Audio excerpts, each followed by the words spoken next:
Peter Reid's Sunderland, who'd slid into trouble, desperately needed the points when United visited Roker Park. Bridges has Hall with a cross, picked on by Mullins. Michael's lost it, and Gray bounces.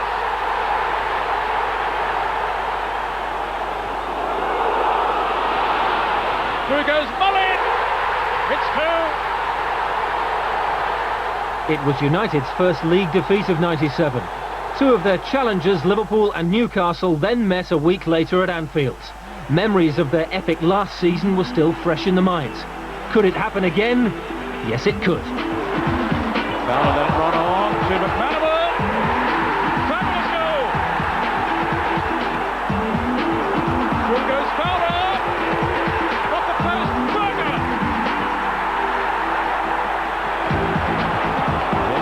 Liverpool again with Fowler. He's through here. Gillespie lining up a shot. It's there. Shearer racing through the middle. This is another one. Yes.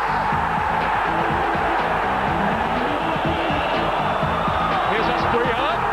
Goes ball. It's there. Oh.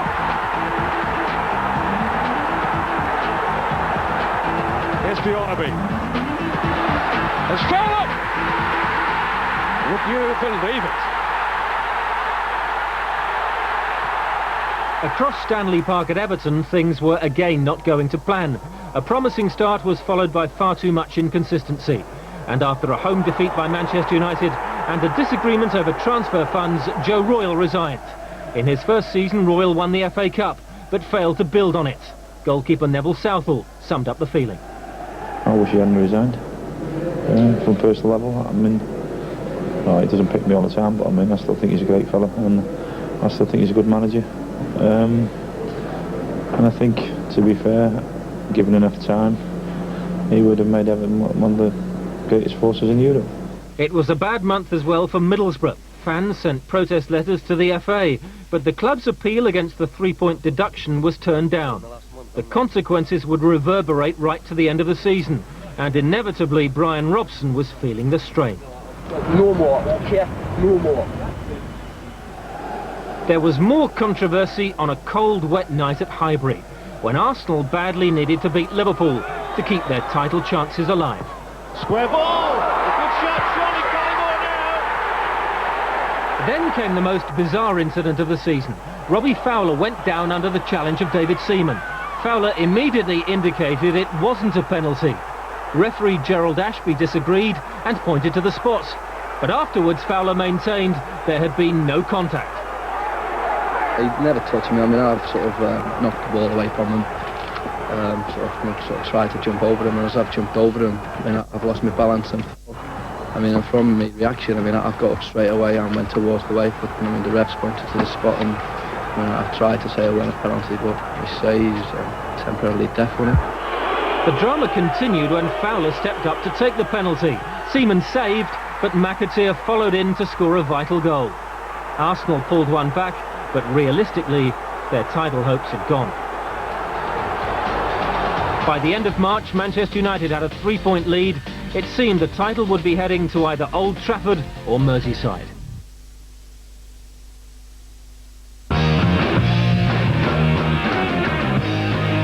Player of the year. Outsiders Leicester City carried off the League Cup. Alex Ferguson tried and failed to get the season extended. Dave Watson took caretaker charge at Everton. Chelsea signed rising star Celestine Babayaro. Manchester United went out in Europe. Liverpool were beaten by Paris Saint-Germain. And Bolton Wanderers were the first side promoted to the Premier League. Jim Smith's Derby were the first team to Old Trafford in April, but no one could have predicted the 90 minutes they'd conjure up. Costa Rican Paulo Wanchop was making his Premier League debut. Ward! And Derby County have scored!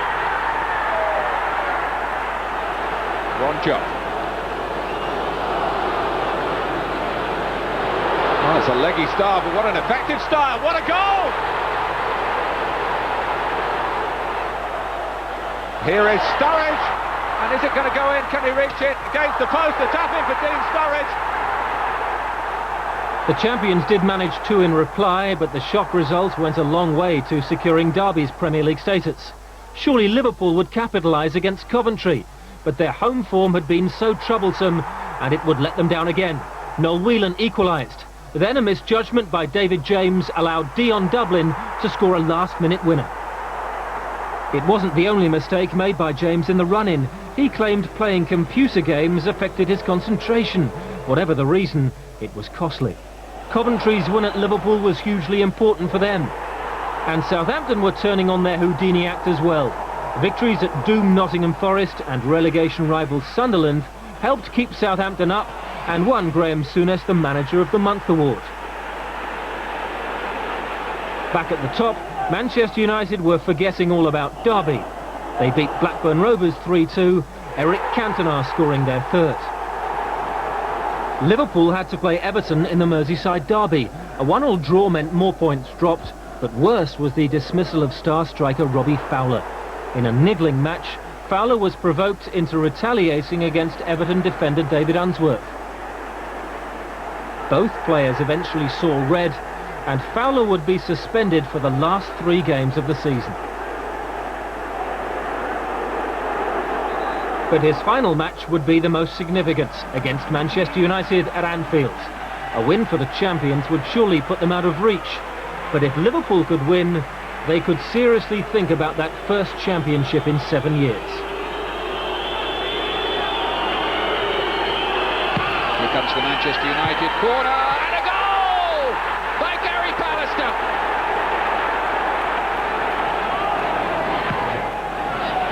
Long ball in, and Barnes has scored! Here's Beckham again, and that's Pallister again on the near post, and he's done it again! Oh, that's brilliantly done by Gary Neville. What a smashing piece of play. The crosses are bad, Cole's going for it, James doesn't win it, and Andy Cole has scored, and it's another howler by David James. The reactions of Alex Ferguson and Roy Evans said it all. It seemed the Premier League was going back to Old Trafford. Manchester United needed another 5 points from their remaining 4 games to be absolutely certain of the title. Zola was named Footballer of the Year as Chelsea signed Uruguayan Gustavo Poyet. Barnsley celebrated promotion to the Premier League. But who would be dropping out? And who would be crowned 96-97 league champions? Manchester United began a run of 4 games in 9 days at Leicester. They were 2 down, but Ole Gunnar Solskjaer struck twice, and the title was another point closer. 2 days later, Solskjaer was at it again against Middlesbrough, equalising after United had been 3-1 down. It's 3-3! It's unbelievable, it's Solskjaer! It meant Newcastle had to win at West Ham. They drew 0-0. So Liverpool had to beat Wimbledon at Selhurst Park to keep the title race alive. Jason Ewell's goal had Liverpool on the back foot. In the second half, Dean Holdsworth added another.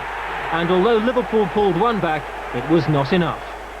The following morning, United celebrated their 4th title in 5 years.